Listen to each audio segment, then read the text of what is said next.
The vast Imperial exploration vessel Dominion slid silently through the darkness of space, its massive hull reflecting the distant light of an unremarkable yellow star. On the command deck, Captain Dren observed the small blue-green planet that appeared on the main view screen. "Another primitive world for the Empire," he remarked with disinterest. "Begin standard scanning procedures."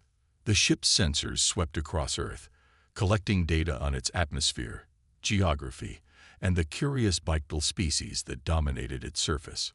Within hours, the preliminary report was transmitted to Imperial High Command, classifying humans as a technologically developing species, but still centuries behind Imperial standards.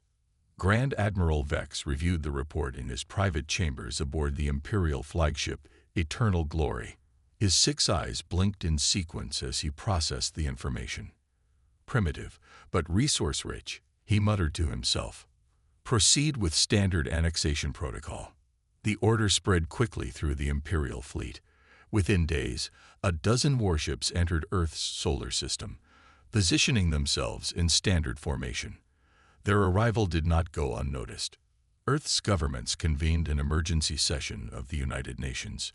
Military leaders and political figures argued over the appropriate response to the alien vessels that now loomed in their skies. "We must attempt communication," insisted President Miller. "We cannot rush to hostilities against a clearly advanced civilization." A communication channel was established, and Earth sent its first official message to the Imperial fleet. The response came quickly: a formal declaration of imperial sovereignty over the Sol system and demands for immediate surrender of all planetary resources.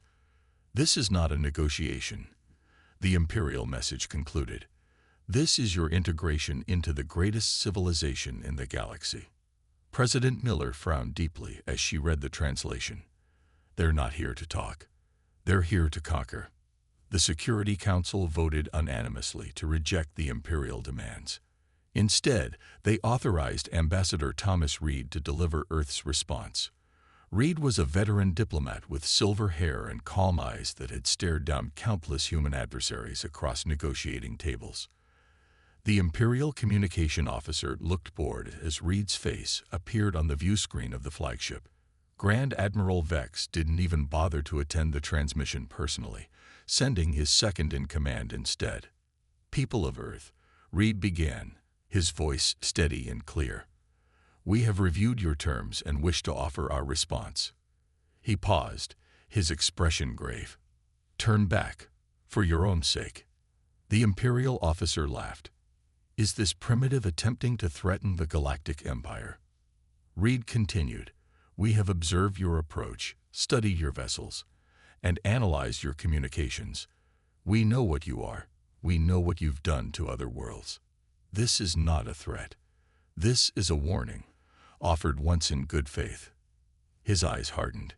"Humanity does not wish for war, but we are prepared for it. You will not find us easy prey." The transmission ended. On the Imperial flagship, officers exchanged amused glances. "Forward the recording to High Command," ordered Commander Lax. "They'll find it entertaining. Meanwhile, prepare landing forces for the Earth's moon. We'll establish our forward base there, as planned." 3 days later, the first Imperial landing craft descended toward the lunar surface. Earth appeared to take no action beyond continuing to broadcast requests for peaceful dialogue. "See, all talk," Captain Dren said as he watched the landing operation from orbit. "Like all primitives, they hope words will save them." As the first Imperial boots touched lunar dust, sensors detected no unusual activity. The Empire had conquered 1,000 worlds in this same methodical fashion. There was no reason to expect this one would be any different. They didn't notice the subtle signal that pulsed from Earth to hidden installations throughout the solar system. They didn't see the warning lights that began blinking in underground military bases across the planet.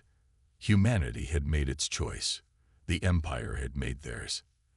And the trap was about to spring. The Imperial lunar base expanded rapidly over the next 48 hours. Prefabricated structures rose from the gray dust as transport ships delivered troops and equipment.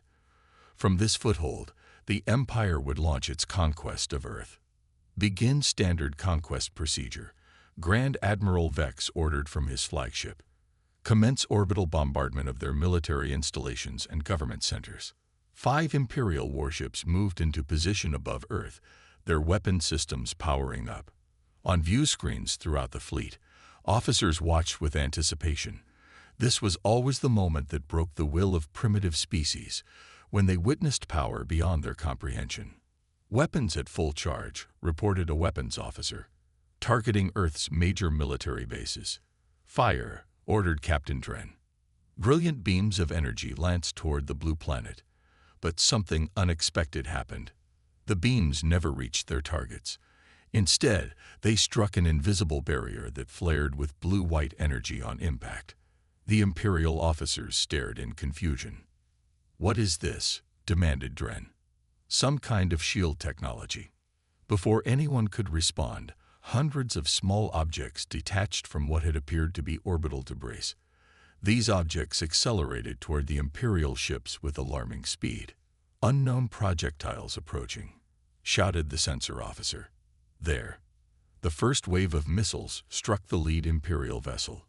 Explosions rippled across its hull, tearing through armor designed to withstand far more advanced weaponry.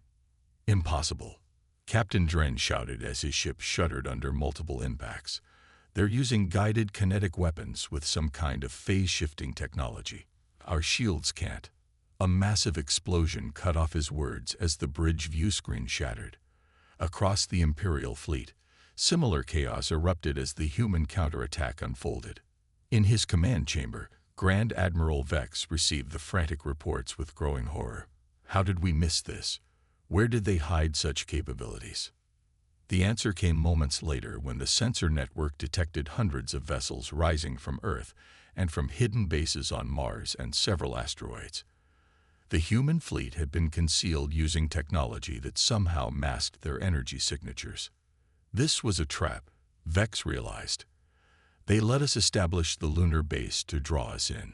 On Earth, in a hardened bunker beneath the Rocky Mountains, General James Morgan watched the battle unfold on holographic displays. His weathered face showed no emotion as Imperial ships burned in orbit. "First wave performing as expected," reported his tactical officer. "Enemy shields are vulnerable to our phased kinetic penetrators." Morgan nodded. "Launch the second wave. Target their command ships." Across Earth, massive hangar doors opened in mountainsides, beneath oceans, and in remote deserts. Ships of various designs, some clearly influenced by recovered alien technology, rose to join the battle. Back on the Imperial flagship, Grand Admiral Vex struggled to regain control of the situation. "Pull back the remaining bombardment vessels. Deploy the main battle fleet," he ordered. But even as the main Imperial fleet moved forward, another surprise awaited them. The human defense grid extended far beyond Earth, with weapon platforms hidden throughout the solar system activating in sequence. "Admiral," his communication officer interrupted, "we're receiving a transmission from the humans." On the main view screen, General Morgan's face appeared. Unlike Ambassador Reed's diplomatic expression days earlier, Morgan's eyes held the cold look of a predator.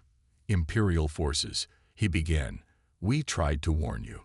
This is just the beginning. Your scans failed to detect our true capabilities because we didn't want you to see them. Your intelligence failed to understand that humanity has been preparing for this moment for generations." Morgan leaned closer to the camera. "We've studied the wreckage of your scout ships that crashed on our world over the decades. We've monitored your communications. We know how your empire treats primitive worlds." He paused, his voice dropping lower. "You should have run when we gave you the chance." The transmission cut off as another wave of human vessels emerged from Jupiter's moons, catching the Imperial fleet in a devastating crossfire. The Empire had made a terrible mistake. They had awakened humanity, and humanity was ready for war. Emperor Zorik slammed his fist against the holographic display, causing the image of the battle to flicker. The Imperial Palace throne room, usually filled with fawning courtiers, now contained only his most trusted military advisors, all standing in uncomfortable silence. How did this happen? The Emperor demanded, his voice echoing off the ancient stone walls. How did our intelligence miss their true capabilities? Intelligence Director Mav stepped forward, visibly trembling. Your Majesty, the humans concealed their technology with methods we've never encountered. They appear to have developed shielding that absorbs our scanning waves rather than reflecting them. And how did they accomplish this? They're supposed to be primitives. The Emperor's eyes narrowed dangerously. We believe they recovered and reverse-engineered technology from our scout ships. Several vessels went missing in that sector over the past century. We assumed they were lost to cosmic anomalies. The Emperor turned away in disgust. Grand Admiral Vex, deploy the main battle fleet. I want this embarrassment erased. Across the void of space, the Imperial main battle fleet emerged from hyperspace. 50 massive warships arranged in the Empire's dreaded spear formation. They dwarfed the vessels that humans had already defeated, carrying weapons capable of reducing planets to molten slag. On the flagship Inevitable Victory, Fleet Commander Zorn reviewed the battle data from the earlier engagement. They caught us by surprise once. It won't happen again, he told his officers. Their technology is impressive but patchwork, stolen and adapted rather than developed naturally. They cannot stand against our full might. The massive fleet approached Earth, their weapons charging. But rather than finding the human forces gathered for a desperate last stand, they discovered their enemy had vanished. Where are they? Demanded Zorn, staring at the sensor readings. Earth itself remained, its defensive shield still in place, but the vessels that had destroyed the first Imperial wave were gone. The answer came moments later as alarm sirens blared throughout the fleet. Human ships appeared behind the Imperial formation, striking from multiple vectors simultaneously. They had somehow predicted the exact coordinates where the fleet would emerge from hyperspace. Impossible, shouted Zorn as his vessel rocked from multiple impacts. They're using our own hyperspace exit calculations against us. Meanwhile, on the lunar surface, the first wave of Imperial ground troops faced an equally devastating surprise. As they marched toward the human outposts detected on the far side of the moon, the ground beneath them suddenly collapsed, revealing hidden tunnel networks. From these tunnels emerged human soldiers in powered armor, their weapons specifically designed to penetrate Imperial shielding. Commander Drav watched in horror as his forces were cut down with frightening efficiency. These aren't untrained primitives, he reported back to the fleet. They fight like they've been studying our tactics for years. In truth, they had been. Unknown to the Empire, humans had captured and interrogated crew members from crashed Imperial scouts for decades. They had learned the Empire's standard operating procedures, their weaknesses, their psychological vulnerabilities. Back on Earth, General Morgan reviewed battlefield reports in the command center. His second-in-command, Colonel Rivera, approached with the latest intelligence. Sir, the Imperial psychological warfare units have begun broadcasting their standard fear signals, she reported. They're trying to trigger panic responses in our troops. Morgan actually smiled. And our soldiers report it feels like a mild buzzing. The frequency doesn't affect human neurochemistry the way it does other species. Our counterintelligence team has modified the signal and is broadcasting it back. Across the battlefield, Imperial troops began experiencing something they'd never encountered, crippling fear of their human opponents. Their psychological warfare, effective against 1,000 conquered species, had not only failed against humans, but had been weaponized against them. In his palace, Emperor Zorik received the disturbing reports with growing rage. These humans were unlike any species the Empire had encountered in its long history of conquest. Whatever resources are required, he declared to his advisors, whatever forces must be deployed, I want these humans crushed. They must learn their place in our galaxy. But privately, a disturbing thought had begun to take root in the Emperor's mind. What if the humans couldn't be conquered after all? Chief Imperial Scientist Rek moved carefully through the laboratory, examining the specimens laid out on examination tables. 3 human soldiers, captured during the lunar battle, were being studied intensively. Unlike most research subjects, these remained alive. The Empire needed to understand what made humans so unusually effective as warriors. Fascinating, Rek muttered, reviewing the biological scans. Their muscular recovery rate is remarkable. And their nervous system. He paused, double-checking the readings. They can continue functioning despite pain that would incapacitate most species.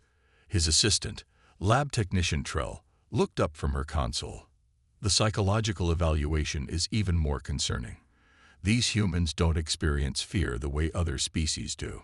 Instead, many of them seem to become more focused and effective when threatened. Rek shook his head in disbelief. It makes no evolutionary sense. Most intelligent species evolve to avoid danger, not run toward it. There's more, Trell continued. Their historical records show they've spent most of their development fighting each other. War is deeply embedded in their culture. Unlike most species that achieve space travel through cooperation, humans did it through competition. Across the stars, the war expanded beyond Earth's solar system. Human forces, having secured their home territory, pushed outward with surprising speed. They didn't just defend, they attacked, striking Imperial outposts on the fringes of their territory. On the bridge of the human battleship Retribution, Admiral Wilson studied the star map showing their advancing forces. The Imperial border worlds are lightly defended, she observed. They never expected to fight a war this deep in their territory. Her tactical officer nodded. Their empire expanded too quickly. They've conquered more worlds than they can properly garrison, and many of those worlds don't particularly like their Imperial overlords, Wilson added with a slight smile. Our diplomats report that several conquered species are willing to rise up if we provide support.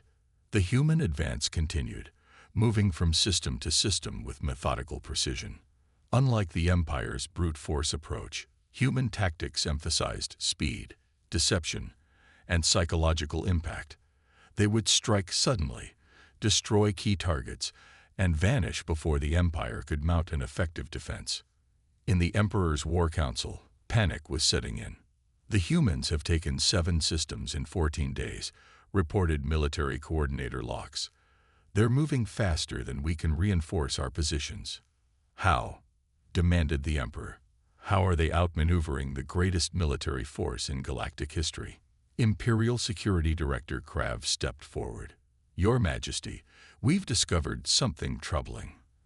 The humans have been studying us for longer than we realized. They intercepted and decoded our communication networks years ago. They know our protocols, our response patterns, our contingency plans. The Emperor's face darkened. And why did our counterintelligence not detect this? Because the humans don't think like us, explained Chief Scientist Rek, who had been summoned to the council. My studies of their physiology and psychology reveal unique traits that give them advantages in warfare. He activated a holographic display showing human biological systems. First, they evolved as persistence hunters on a high-gravity world. They can keep fighting long after most species would collapse from exhaustion. Second, their bodies can withstand remarkable damage and continue functioning. Third, and most concerning, their minds are uniquely adapted to warfare. The council chamber fell silent as Rek continued. Most species in the galaxy evolved intelligence to solve environmental problems or for social cooperation. Humans appear to have developed their intelligence partly as a predatory adaptation, to outsmart both prey and competitors. Are you suggesting we cannot defeat them? The Emperor asked coldly. I'm suggesting that standard Imperial tactics will not work, Rek replied carefully. Humans don't respond to threats the way other species do. When cornered, they become more dangerous, not less. The historical data from their planet shows they're capable of uniting in the face of external threats, despite their internal divisions. The Emperor turned to his supreme military commander. What do you recommend? The old general's face was grim. We must change our approach completely. For the first time in Imperial history, we may need to consider negotiation rather than conquest. The words hung in the air like a death sentence for the Empire's 1,000-year expansion. The massive Imperial dreadnought, Eternal Dominion, hung in space above the contested world of Nexus II. Once a secure Imperial mining colony, the planet had become a flashpoint in the expanding human-Imperial war. Imperial Admiral Drav watched the battle displays with growing unease. "They're using a new weapon system," his tactical officer reported, voice strained. "Our shields aren't responding properly." On the screens, human vessels released clouds of what appeared to be metallic dust. When Imperial energy weapons fired, the particles somehow channeled and redirected the energy back toward the Imperial ships. "How is this possible?" Drav demanded. "They've only been fighting us for 3 months. They couldn't develop this technology so quickly." The truth was more disturbing than the Admiral realized. Humans hadn't developed this technology during the war. They had created it years before, keeping it hidden until needed. While the Empire had believed humans were just discovering space travel, they had been preparing for galactic war. Far from this battle, on a formerly loyal Imperial world called Terrace, Governor Vel faced an uprising. Not from humans, but from his own people. "The citizens are demanding we surrender to the human coalition," his security chief reported. "They've seen the broadcasts." The broadcasts were a masterpiece of human psychological warfare. They showed Imperial worlds that had already surrendered being treated fairly, their citizens gaining freedoms they had never experienced under Imperial rule. No executions, no slave labor camps, just reasonable terms and protection under a new alliance. "These humans don't behave like conquerors," Governor Vel mused, watching citizens gathering outside his palace. "They're offering something the Empire never did: choice." By the war's 4th month, 27 Imperial worlds had surrendered without a fight. The Empire's carefully constructed hierarchy was unraveling from within. On Earth, the Global Defense Council convened in their underground headquarters. The room hummed with activity as military and civilian leaders assessed the war's progress. General Morgan, now Supreme Allied Commander, stood before a holographic map showing territory gained and lost. "We've secured the outer systems and established forward bases in what was Imperial territory. Phase 1 is complete." President Miller nodded. "And the alliance with the formerly subjugated worlds?" "Growing stronger daily," replied Ambassador Reed. 17 species have formally joined our coalition. They're providing intelligence on Imperial weaknesses and helping us understand their technology. "Speaking of technology," interjected Dr. Foster, the head of scientific research, "it's time we revealed our true capabilities." She activated a separate display showing a massive vessel unlike anything humans had publicly deployed. "The Phoenix is ready," she said simply. President Miller looked troubled. "We've held this in reserve for good reason. Once we show this capability, we can't take it back." "The Empire is preparing a counteroffensive," General Morgan countered. "Their inner council has authorized the use of planet-killer weapons. If we don't strike first, millions of innocent lives on coalition worlds could be lost." After a moment of heavy silence, the president nodded. "Deploy the Phoenix." 3 days later, the Imperial Strategic Command received alarming reports. A single massive human vessel had appeared at the heavily fortified Imperial forward base in the Centauri sector. Before the defense fleet could respond, the vessel released some kind of energy wave that disabled every Imperial system: weapons, engines, life support, without destroying the ships themselves. The base commander watched helplessly as human boarding parties cut through their defenses with terrifying efficiency. In the Imperial Palace, Emperor Zorik received the news with cold fury. "They could have destroyed our fleet. Instead, they captured it intact." "Why?" His intelligence director looked grim. "To send a message, Your Majesty. They're showing they could have destroyed us at any time. This technology, it appears to selectively target our energy systems while leaving organic life unharmed. Impossible. Such precision requires intimate knowledge of our technology." "Yes, Your Majesty. That's precisely what troubles me." The intelligence director hesitated before continuing. We've discovered that humans have had access to Imperial technology for over a century. They recovered a diplomatic vessel that disappeared in their sector 120 years ago, containing our complete technical database. The Emperor stared in shock. All this time, they were studying us. Yes, while we saw them as primitives to conquer, they were preparing for this moment. They didn't just build weapons. They built weapons specifically designed to defeat us. As the implications sank in, a palace guard rushed into the throne room. Your Majesty, we've received a transmission from the humans. They're asking to discuss terms. The Empire, for the first time in 1,000 years, faced the prospect of defeat. The once magnificent Imperial Palace on Xeris Prime now stood partially damaged, its grand spires broken and walls scorched from orbital strikes. In the central war room, Emperor Zorik huddled with his remaining loyal commanders, their faces haggard from months of retreats and defeats. Our taxis has fallen, reported Fleet Commander Tarn, his voice hollow. The planetary governor surrendered without firing a shot. Coward, spat the Emperor. You will be executed for treason. Your Majesty, Tarn said carefully, there will be no executions. The entire sector is now under human control. The map displayed on the main screen told the story that none dared speak aloud. More than half of the Empire's territories now glowed with the blue light signifying human coalition control.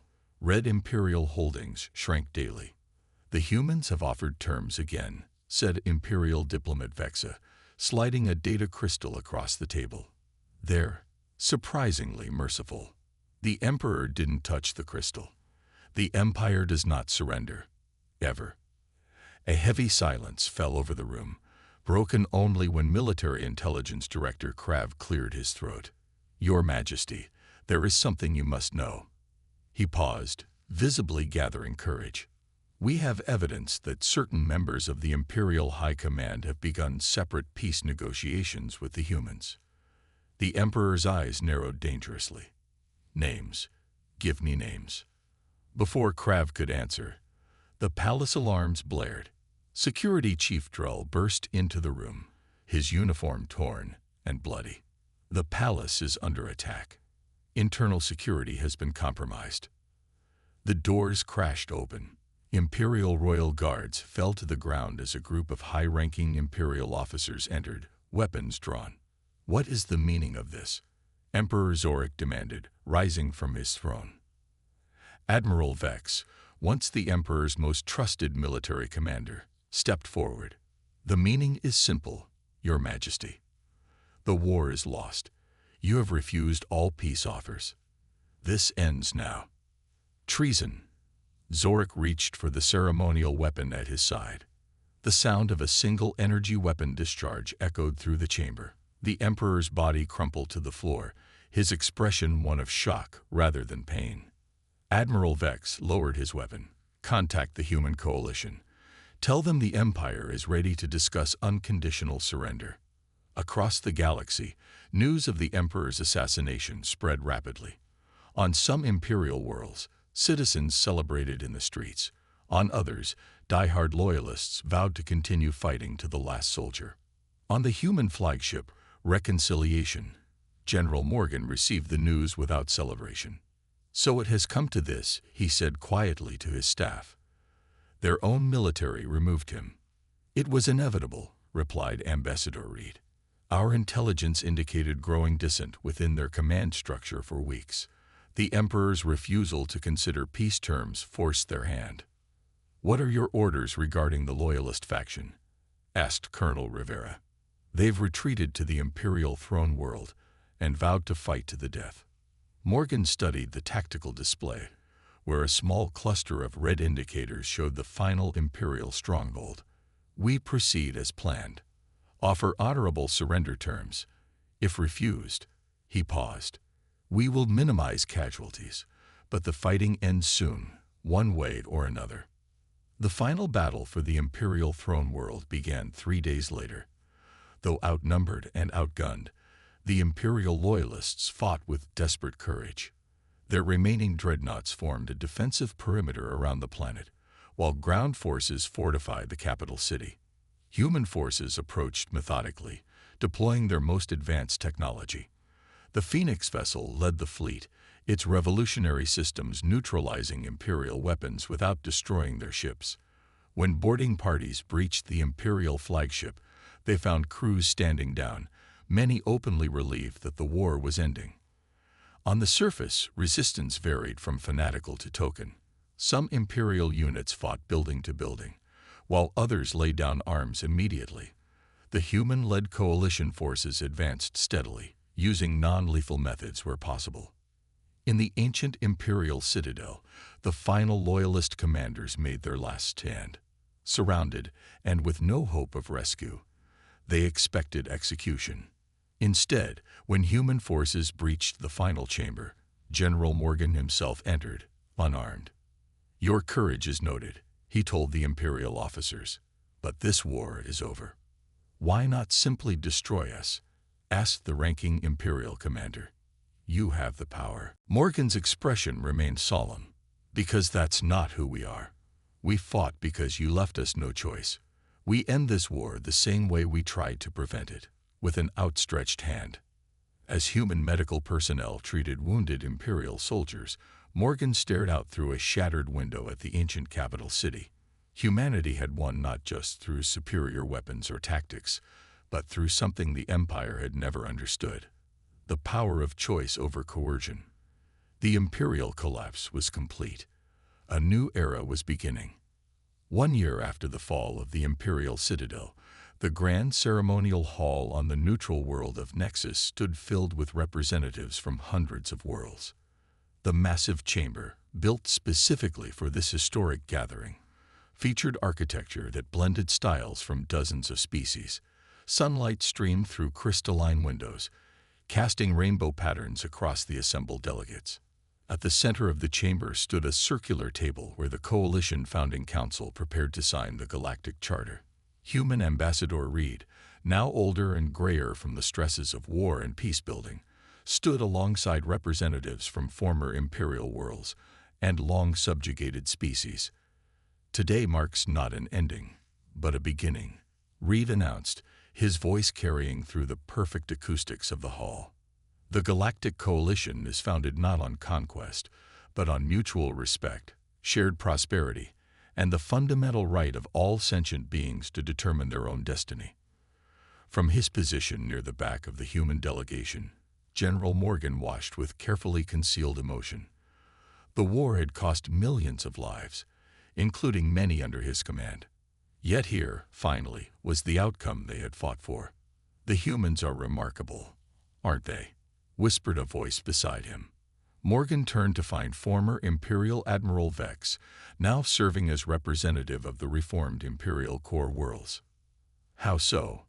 Morgan asked, genuinely curious. Vex gestured around the room. "Any other species with your military capabilities would have established themselves as the new emperors. Instead, you insist on equal representation, shared technology, mutual defense." Morgan shrugged slightly. "Perhaps that's why we won. We understand something the Empire never did.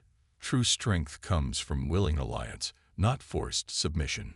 Across the galaxy, the effects of the new coalition were already apparent.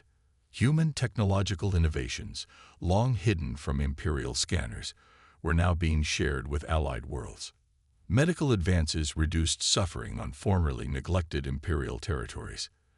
Defense systems protected vulnerable planets from pirates and remnant Imperial warlords. On the former Imperial capital, now renamed New Horizon, reconstruction teams worked to transform the imposing Imperial architecture into more welcoming spaces. Museums opened, displaying the true history of the Empire, both its accomplishments and its atrocities. In one such museum, a group of young aliens gathered around a human guide named Professor Walker, who pointed to an ancient artifact. This communication device was recovered from the first Imperial scout ship that crashed on Earth over 150 years ago, he explained. "It gave humanity our first proof that we weren't alone in the universe." A young member of the formerly Imperial ruling species raised a hand. "Is it true Humans knew about the Empire long before you were discovered. Walker nodded. We intercepted Imperial communications for decades. We learned your language, studied your tactics, and prepared our defenses. When your exploration vessel finally arrived officially, we already knew what to expect. Why didn't you contact us first? Asked another student. We detected how the Empire treated other primitive worlds, Walker explained gently. We needed to be ready before revealing ourselves. Later that day, in the Coalition High Council chamber, a remarkable discovery was being discussed. Ambassador Reed presented findings from archaeological teams exploring ancient ruins on worlds at the galaxy's edge. The evidence is clear, Reed explained to the assembled counselors. Humanity wasn't the first species to warn the Empire to turn back. At least 3 other civilizations attempted to avoid conflict through warnings and deterrence. The Empire ignored them all, and those civilizations were conquered or destroyed. What made humans different? Asked the representative from Terrace. General Morgan, now serving as Coalition Defense Coordinator, answered simply, "We took the time to understand our enemy before they understood us." As the council session ended, Ambassador Reed found himself standing on a balcony overlooking the capital city. President Miller joined him, watching the diverse beings moving through the streets below. Humans working alongside former Imperial citizens and once subjugated species. Was it worth it? Miller asked quietly. All the sacrifice. Reed considered the question carefully. We wanted peace. We prepared for war. Now we've built something better than either. He turned to face the gathered coalition representatives assembling for the evening's celebration. We warned them to run, Reed said, raising his voice to address the crowd. Now we invite all who share our vision to stand with us in building a galaxy worthy of all our peoples. The applause that followed echoed not just through the hall, but across worlds that had only recently known the boot of Imperial oppression. A new galactic order had begun.